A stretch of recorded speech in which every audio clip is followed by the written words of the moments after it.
Bom dia, né? Meu nome é Paulo, vou apresentar para vocês a palestra a respeito do trabalho que eu tenho feito no curso de mestrado, né?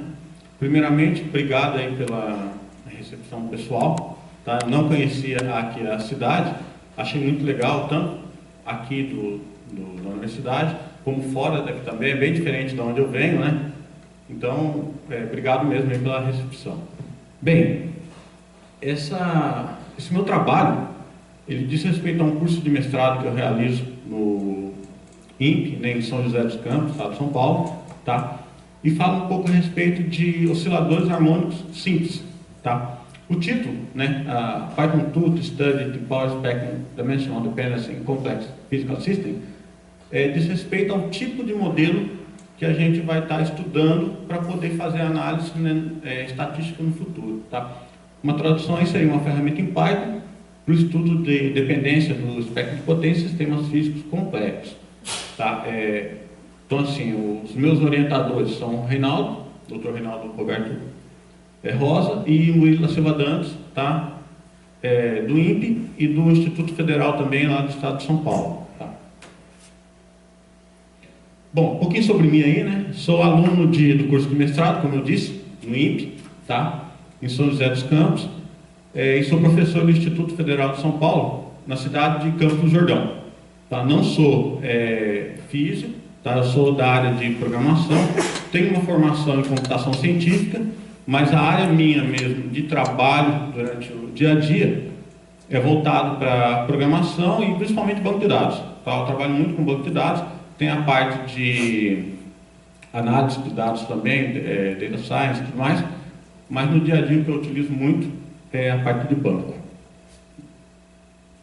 Bom, a respeito do trabalho, tá? O trabalho em si, ele visa desenvolver um protótipo, tá? A gente chama isso de toy model, para estudar um sistema de osciladores harmônicos acoplados simples. Simples quer dizer o seguinte, a gente vai estar utilizando, no caso, para simular as interações que ocorrem no modelo, lei de Hooke, tá? Força igual, né, a constante de uma mola e versus o deslocamento de tempo. Basicamente é isso.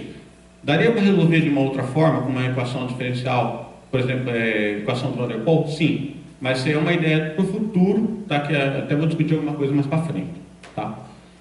E a ideia desse trabalho é o seguinte, uma vez que a gente conseguir gerar um modelo, esse modelo vai servir para que os cientistas possam fazer diversos tipos de simulações diferentes, de acordo com o interesse dele, e tentar validar se essas simulações, independente da dimensão que isso for ocorrer, se existe algum tipo de variação, né, nos valores estatísticos. A princípio, o que a gente vai estar utilizando para verificar se ocorre ou não essa variação é o cálculo do espectro de potência. Um pouco a respeito da motivação do trabalho, né? Quando nós estávamos discutindo a respeito do projeto que poderia ser utilizado como objetivo do mestrado, veio a ideia da seguinte forma, da seguinte maneira. Geralmente você tem um arquivo temporal, uma série de dados, tá? Que é um valor, né, um conjunto de dados em uma dimensão. Às vezes você tem informação de onde aquele fenômeno veio, né, foi obtido. Por exemplo, tem uma série temporal que corresponde a uma explosão solar, variação de campo magnético, dados correspondentes à bolha de plasma, né, que são vazios, né, buracos, entre aspas, que ocorrem na atmosfera, tá?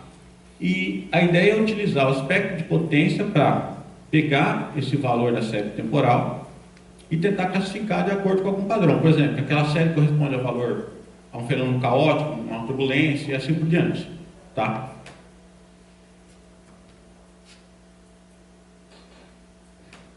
Então, assim, o principal nosso objetivo você tem um modelo tridimensional, tá, para você poder simular diversas variações, e a ideia é verificar, pegando um determinado elemento, uma posição X do modelo, se ele for analisado de maneira unidimensional, bidimensional ou tridimensional, o mesmo elemento, será que o valor do espectro de potência vai se manter ou vai ocorrer muitas alterações? Tá? Então, vai ficar mais claro agora no próximo slide aqui.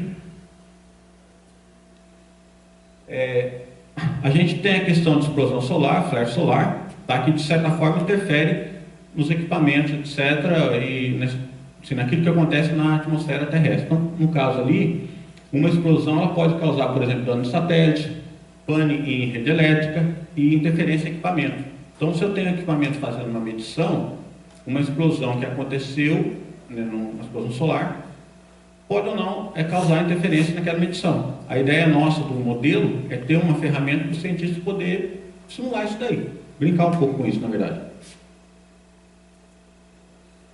Um outro exemplo, né, então tem a explosão, tem diversos tipos de equipamentos ou situações que podem sofrer interferência dessa explosão, questão de sinal de GPS, por exemplo, né? E a nossa ideia é tentar simular isso daí, além de, né, questão de bolha de plasma. Então a gente tem a linha do Equador e tem os vazios que ocorrem nessa área, tá? Esses vazios, né, que são chamados de bolha de plasma, dentre outras coisas, também eles interferem no sinal do GPS.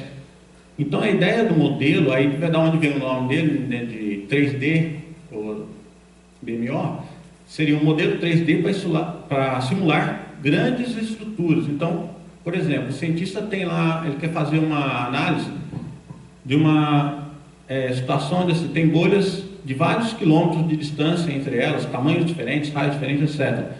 E ele quer simular essa interface no computador para analisar o que está acontecendo.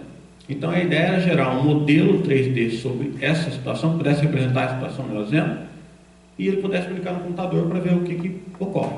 Tá? Alguns objetivos e requisitos que foram passados para o desenvolvimento, né? Esse trabalho ainda está em desenvolvimento, não está finalizado, tá? Mas a ideia principal era desenvolver um sistema composto por osciladores em 3 dimensões, tá? Que poderia ser utilizado para verificar a dependência entre séries temporais sintéticas, ou seja, esse sistema ele vai ser responsável por gerar, de acordo com os parâmetros que o usuário fornecer, diversas séries temporais. Essas séries temporais elas vão ser depois, né, posteriormente analisadas de forma estatística, primeiramente pelo espectro de potência, depois outros valores que a gente ainda vai discutir qual seria a melhor abordagem. O primeiro protótipo, né, que foi assim, pensado para ser desenvolvido, ele era composto por 3 partículas em uma dimensão, 9 em 2 e 27 em 3 dimensões. Ou seja, a gente tem uma linha, praticamente, tanto faz a direção, em x, y ou z, né, você pode escolher. Depois a gente tem um plano, tá? E por último a gente tem um cubo. E a posição do elemento, né, a pessoa pode escolher o elemento que ela quer analisar, e a gente faz os cálculos estatísticos comparando entre as dimensões se houve alguma variação ou não. Tá? A princípio, as séries que vão ser geradas correspondem ao deslocamento, né, do elemento selecionado, a posição dele, e eventualmente também a velocidade. A ideia original, né, que foi desenvolvido aqui, é trabalhar a princípio com propriedade física baseada no sistema clássico de massa-mola, onde eu tenho um elemento de massa m, acoplado a uma mola de constante k, e a variação, né, vai ser medida a variação desse elemento em relação a uma posição inicial x0. Tá? Isso é o básico que foi implementado no sistema até então. Posteriormente, para análise, foram pensadas em algumas técnicas, tá? Então a gente tem o dado coletado do simulador, que pode ser através de uma estrutura 1D, 2D ou 3D. E dentro desses conjuntos de dados, vai gerar uma série temporal para mim, vou aplicar a análise espectral. Tá? Além de estatística básica, média, mínimo, máximo, etc., aplicar alguma técnica para calcular um valor de espectro de potência. Até o momento que foi implementado, foi o cálculo do espectro através da transformada rápida de Fourier. Tá? Existem outras ideias, por exemplo, utilizar uma análise de flutuação destendenciada, que é o DFA, ou utilizar um peridograma. O Python em si, né, já tem algumas bibliotecas que trabalham com isso. Tá? No caso do FFT, foi passado um algoritmo em MATLAB, que era o que o pessoal possuía, né, na época. Esse algoritmo foi outro professor de fora, não vou lembrar agora o local de onde ele veio, que desenvolveu. Eu tentei o contato com ele para pegar mais algumas informações do porquê dele fazer o código daquela maneira, mas não tive resposta. E o que o pessoal tinha até então era aquele código para a gente converter. Para isso, né, fiz a conversão em Python, aí usei um NumPy para poder fazer isso daí. Foi feito o teste de validação comparando o resultado com o MATLAB. A princípio bateu com o MATLAB. Mesmo existindo alguma função já dentro do próprio Python, né, para poder fazer isso, a ideia original é usar esse algoritmo, que é o que o pessoal tem lá, para poder fazer análise já de anos anteriores. Tá? Não é o único, como eu disse, existem outras abordagens que a gente pode utilizar no futuro também. Tá? Esse é um fluxograma básico da operação daquilo que o sistema teria que fazer. Né? O usuário ele pode fornecer parâmetros de entrada, tá? Então ele configura alguns parâmetros, tem algumas coisas que já estão definidas. Tá? A partir desses parâmetros é gerado um sistema, que pode ser 1D, 2D ou 3D, de acordo com aquilo que ele escolheu. Depois de ser gerado esse sistema, é executada uma simulação de acordo com o número de pontos obtidos. O valor inicial gira em torno de 10 mil pontos, mas assim, a ideia é gerar algo em torno de 30 mil, 50 mil, 100 mil séries diferentes, a partir de 10 mil pontos. Então pode ter série, por exemplo, 30 mil séries de 100 mil pontos, e tentar calcular uma média quando que o sistema se estabiliza, por exemplo, naquela oscilação. Ele pode ter a opção de visualizar isso em tempo real, né? Vai ter um tempo, né, um prazo para poder executar a simulação, ou ele pode também simplesmente querer executar o sistema e gerar a série temporal no final para fazer a análise. Fica a critério dele. Uma vez que é gerada essa série, aplica esse algoritmo para poder calcular a análise do espectro. A ideia inicial que foi passada era de gerar esse tipo de estrutura. Tá? Ali no 2D e 3D eu não coloquei nem 9, nem 27 elementos, só por questão de ilustração também, senão vai ficar meio complicado para visualizar. Mas eu tenho uma estrutura em 1D composta de uma linha, 2D que seria o meu plano, 3D que seria o meu cubo, e a ideia principal é gerar esse tipo de estrutura no computador para a gente poder simular. Basicamente era isso. Tá? Tem várias formas de fazer, foi escolhida uma abordagem, tá? Achei interessante, né? Só o Davi, né, comentou do VisPy, eu não conhecia, é uma possibilidade de conversão no futuro também em cima daquilo que eu estou utilizando, tá?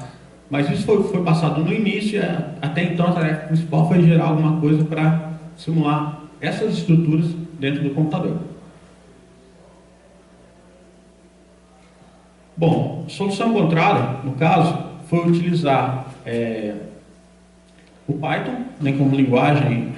Primeiro, tem a questão de código livre, e até uma coisa que eu achei engraçada, eu sou do INPE, eu já conheci o Python antes do INPE, pelo trabalho que eu faço, algumas coisas que eu faço lá, e o INPE ele é dividido, para quem não conhece aqui, em vários departamentos, vários setores.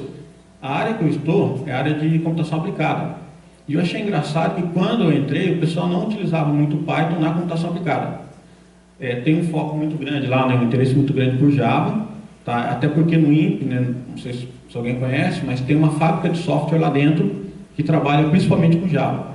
Eles desenvolvem software comercial, tá? Então eles vendem produtos também e tem algumas coisas, algumas aplicações científicas gratuitas, tá? E a princípio isso tudo é feito em Java. E hoje eles estão mudando um pouquinho, então está tendo uma nova visão, até mesmo questão de aplicações móveis, tá? Eles estão trabalhando com HTML5, que não tinha, né? não usavam antes, e por aí vai. Mas não tinha nada de Python até então. Hoje já tem um grupo grande utilizando o Python lá dentro. A ideia principal, quando eu entrei, era utilizar o Python para desenvolver o meu projeto. O que seria feito, aí era outra história, a gente ia ter que discutir. Quando surgiu a ideia de fazer o oscilador, por parte da conversa com os orientadores, para análise, o primeiro ponto foi utilizar o NumPy, né, para fazer a conversão dos algoritmos, mesmo já existindo alguma coisa pronta. A ideia é tentar gerar uma biblioteca para ficar disponível para todo mundo poder utilizar, então no futuro isso aí vai estar disponível, né, de forma que se alguém do grupo também, eu vou comentar no final, tem um grupo de pesquisa, se alguém quisesse fazer alguma modificação no futuro, ele poderia olhar o código e por si só entender o que está lá de maneira mais prática. O que acontece até então? Alguém faz um curso, faz um programa de mestrado ou doutorado, termina, vai embora e larga aquele código para a pessoa poder utilizar. Só que muitas vezes não tem nenhuma explicação de como que esse código foi feito. Então a pessoa quer fazer uma modificação, quer fazer alguma alteração e não consegue avançar mais nada. Então a ideia é tentar deixar disponível uma biblioteca para que outros possam utilizar e modificar conforme necessidade. Para análise estatística, NumPy, SciPy, né, e Matplotlib, como vai ter plotagem de gráficos, etc. também, o Matplotlib ajuda muito nesse quesito, tá? Lembrando, a princípio é uma aplicação desktop que está sendo feita, tem a questão da aplicação depois para navegador, para browser, aí tem o Bokeh. Tem um outro aluno que está utilizando, a ideia dele é fazer um framework para integrar todas as bases científicas, tudo aquilo que os cientistas querem fazer. Então, por exemplo, fulano quer chegar e fazer uma análise estatística de algum valor. Eles entram no navegador, seleciona a análise que ele quer, o tipo de análise, o tipo de dados, fornece os dados, etc., né, de acordo com o interesse dele, e faz essa análise toda online. Então, para isso, tem uma ideia também que está sendo desenvolvida com outro aluno, tem outro grupo também fazendo isso, e aí onde entra a ideia porque é bem interessante nesse ponto. E no futuro, aí no caso do meu trabalho também, a questão do SymPy. Por quê? Até então, a oscilação está sendo feita, calculada de acordo com a lei de Hooke.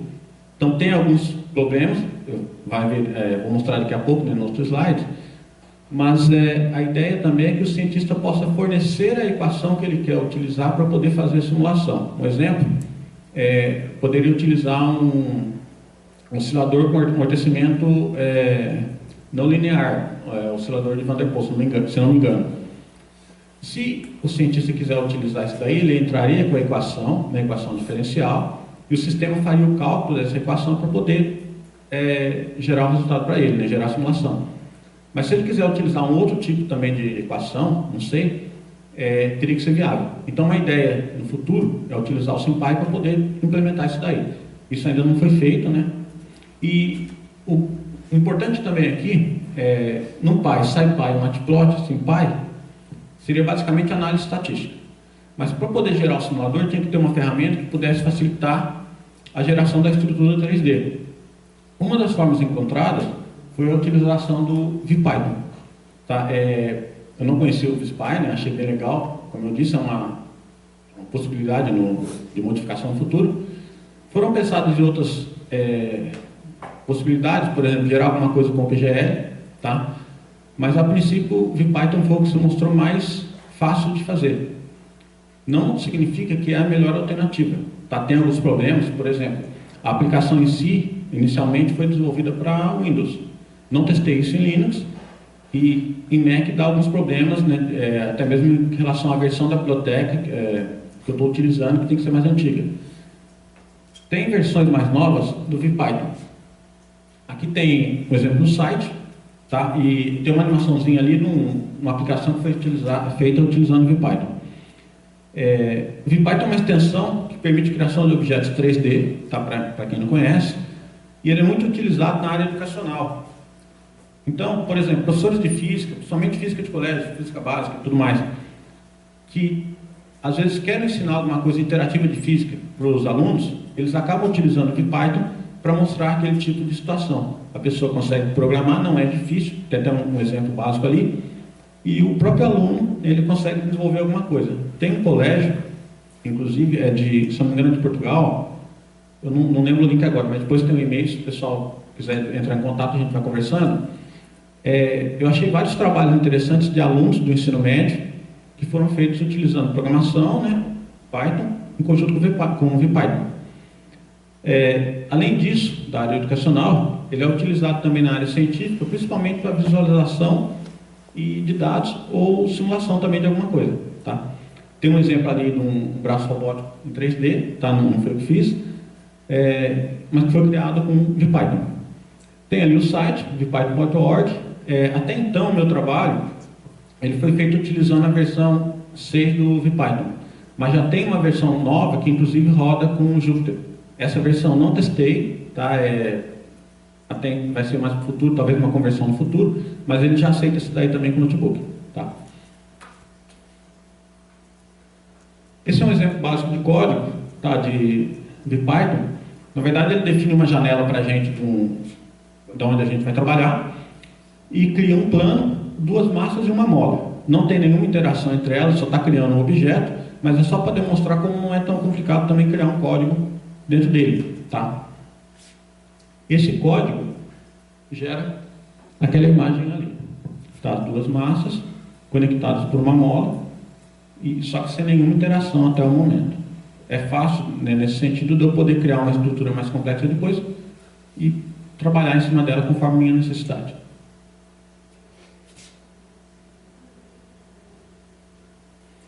Esse é um outro teste, tá? Para simular a questão da lei de Hooke. Tá? Tem um cubo com plano, aquele cubo tem uma parede meio transparente ali, não tem nenhum atrito e não tem nenhum teste de colisão com a parede. Tá? Então foi feito um teste para poder ver se funcionava e se eu poderia capturar a questão de velocidade e deslocamento do cubo para verificar se isso seria válido para aquilo que eu pretendia fazer no futuro. Tem um exemplo aqui, ó. Então ali eu tenho em vermelho, né, em azul deslocamento e velocidade do cubo, ele está simulando. Como eu disse, não tem atrito e não tem nenhum tipo de colisão com a parede. É só para verificar se era possível fazer alguma coisa utilizando o InVPython. Foi um teste básico, esse teste tem vários exemplos, inclusive, parecidos com isso aí também disponíveis, tá? Mas a princípio funcionou. A ideia agora era gerar isso com uma estrutura um pouco mais complexa.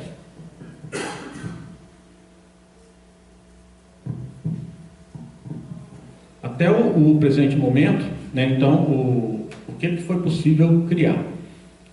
O usuário pode definir o tipo de estrutura que ele quer, 1D, 2D ou 3D, isso eu vou mostrar. O tamanho total dessa estrutura, a ideia inicial era uma estrutura em 1D com 3 massas conectadas, 2D com 9 massas e 3D com 1D com 3 massas, desculpa, 2D com 9 massas e 3D com 27. Basicamente o protótipo, né, que a gente chama isso de toy model, vai ser criado e vai ser testado com essas estruturas.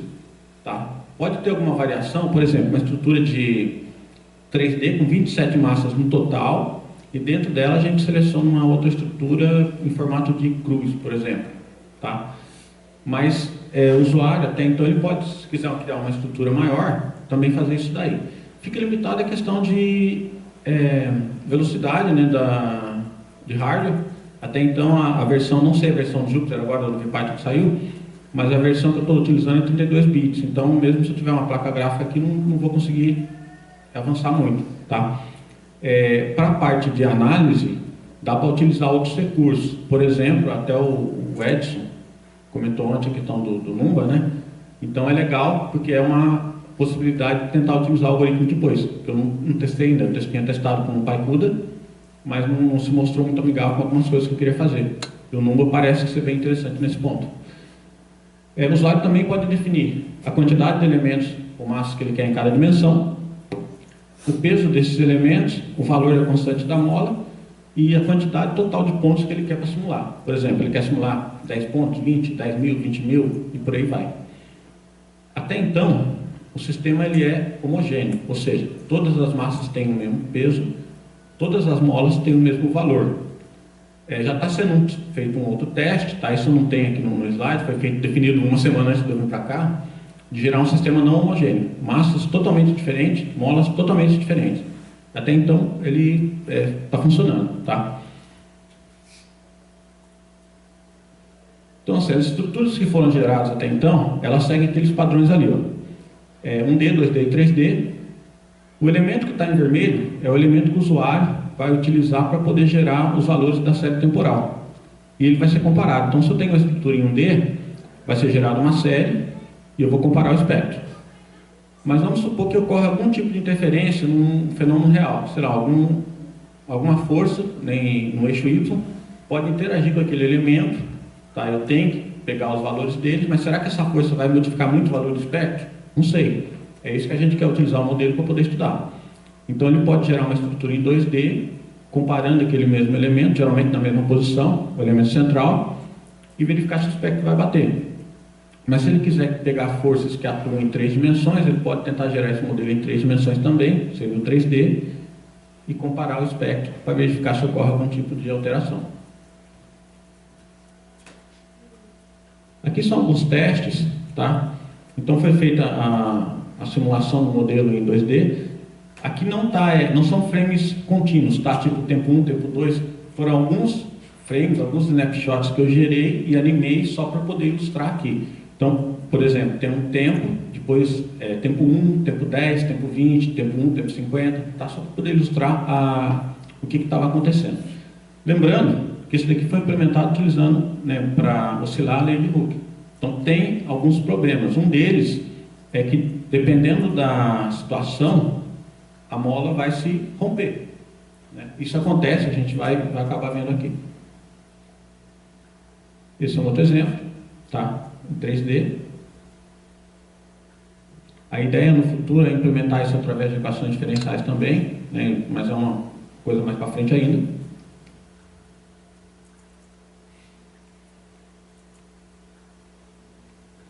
Não tem a estrutura em 1D, mas isso é o que acontece por causa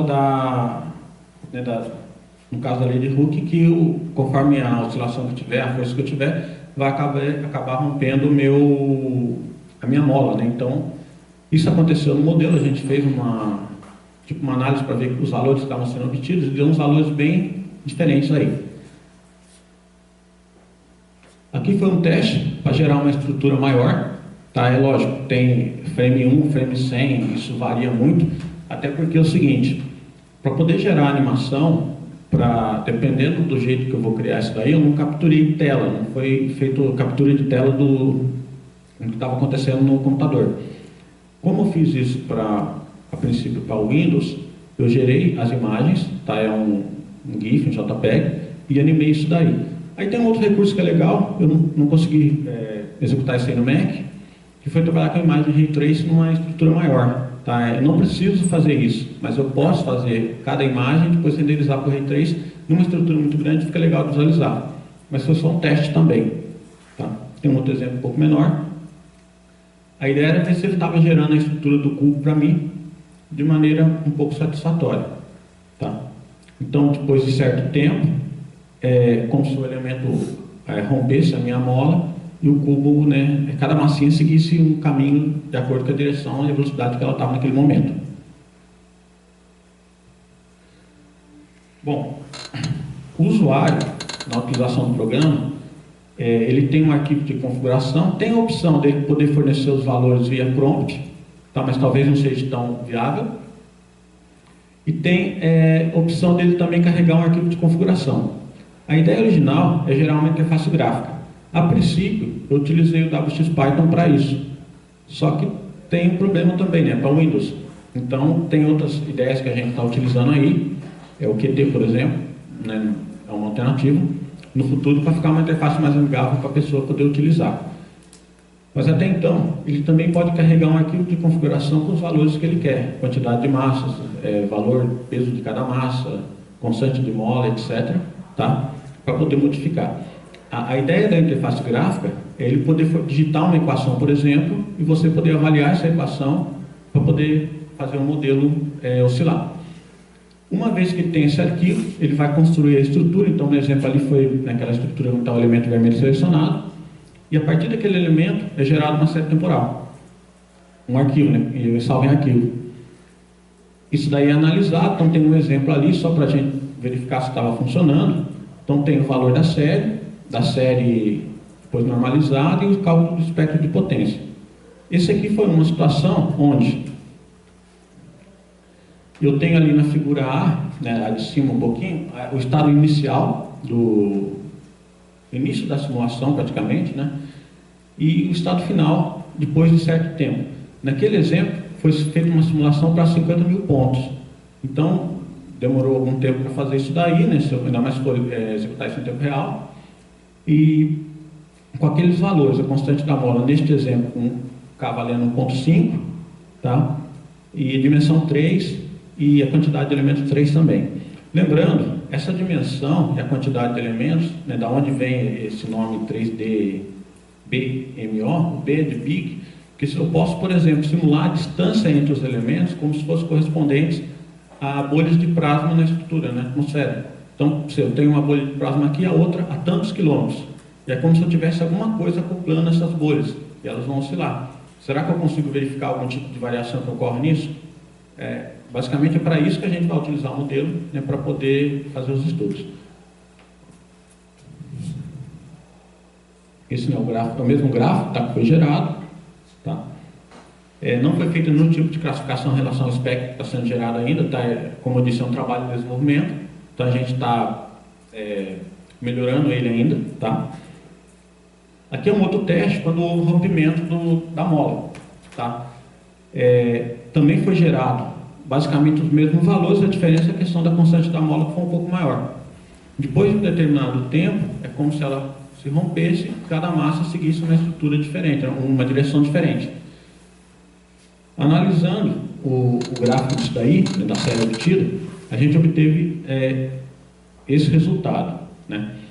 Aí, foi curioso que assim, teve valores muito discrepantes. A velocidade, quando o rompimento foi muito grande. Então, uma ideia foi tentar fazer uma poda, né, entre aspas, nisso daí, para verificar o que estava acontecendo.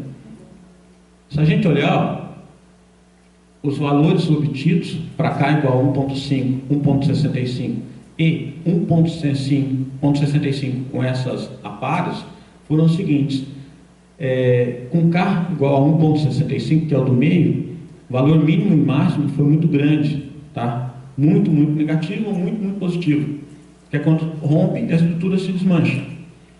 Quando se apara, a gente obteve um valor mais ou menos razoável. Neste caso, ainda tem um valor um pouco alto ali, tá? Mas se a gente olhar o valor do espectro, ele já ficou um pouco, né? O outro era menos 1.8, aí já ficou um pouco mais próximo. É o ideal ali, o modelo? Não. Lembrando, estão sendo feitos alguns testes ainda, para a gente chegar numa situação mais adequada. Isso foi feito utilizando a lei de Hooke, mas a ideia é implementar isso daí também utilizando equações diferenciais no futuro. Tá? Esse é um outro exemplo, tá? Só para ilustrar mesmo, de uma outra situação que ocorreu. Tem coisas mais novas, algumas coisas eu não coloquei no slide, não deu tempo de eu preparar isso daí, tá? Travando a estrutura mesmo no centro do cubo e não deixando as molas de fora se interagirem muito, vamos dizer. Ele ficou centrado como se ele estivesse encolhendo, né? Que é uma situação que vai acontecer mais assim, real, vamos dizer. Tá? Bom, tá quase no tempo ali. Finalizando aqui, eu faço parte também de um grupo lá do INPE, de pesquisa. Uns me perguntaram ontem, tá? Chama GFEC, tá? Grupo de Física Espacial Computacional, tá? Coordenado pelo professor Reinaldo. E esse grupo ele trabalha com física da área de cosmologia, né, da astrofísica, a parte cosmológica. Então tem muito trabalho nessa área, o pessoal mexe muito com CUDA. E tem uma ideia, geralmente isso é feito em C, mas está com uma ideia agora de trabalhar o que for possível passar para Python. Então, se alguém tiver interesse também em participar, em trocar alguma ideia e tudo mais, é aberto, tá? Tem a página do grupo ali, mas tem o meu e-mail também no slide, eu posso passar isso aí sem problema. Entre em contato, que é uma área que dá para a gente poder fazer bastante coisa. Além disso, trabalha também com a parte de simulação de sistemas dinâmicos, ou sistemas complexos, né? Então, se alguém tem algum interesse também em participar, é aberto, pode estar entrando em contato, ok? E, bom, basicamente é isso, tá? Se alguém tiver alguma questão, faz parte, como eu disse, do meu trabalho, o mestrado ainda está em desenvolvimento, tem muita coisa para ser feita, e a ideia é, depois de tudo pronto, disponibilizar isso daí para que a comunidade possa utilizar e acessar, ok?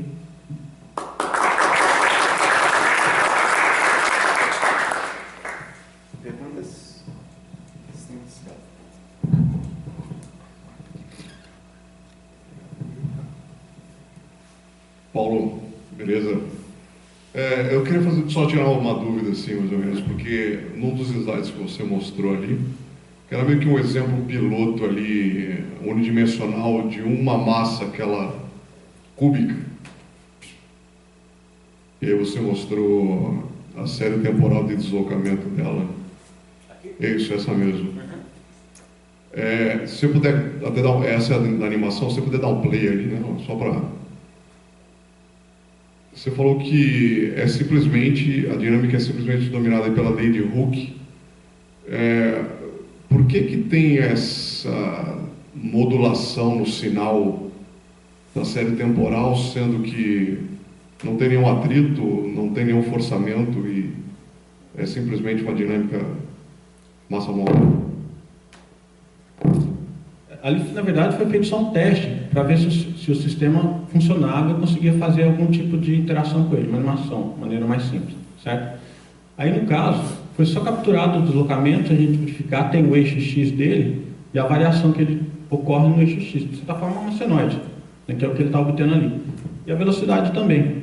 Tá? Basicamente foi isso, não foi feito nenhuma coisa mais, nenhum estudo mais avançado do que podia estar acontecendo, tá? Foi simplesmente verificar se a animação, entre aspas, funcionava e se eu poderia capturar algum valor relacionado com a posição do cubo naquele momento e a velocidade dele também naquele momento. E plotar isso daí. Basicamente foi isso. Tá? Para poder implementar, foi definido um valor da constante, da mola, e a posição inicial, depois multiplicando isso em relação ao tempo de duração da animação, que gerou esse gráfico para mim. Tá? A ideia é implementar depois, mais para frente, com uma equação mais robusta para poder interagir melhor. A ideia era mesmo simplesmente a animação e ver se funcionava. Mais perguntas? Então, eu gostaria de agradecer novamente ao Paulo.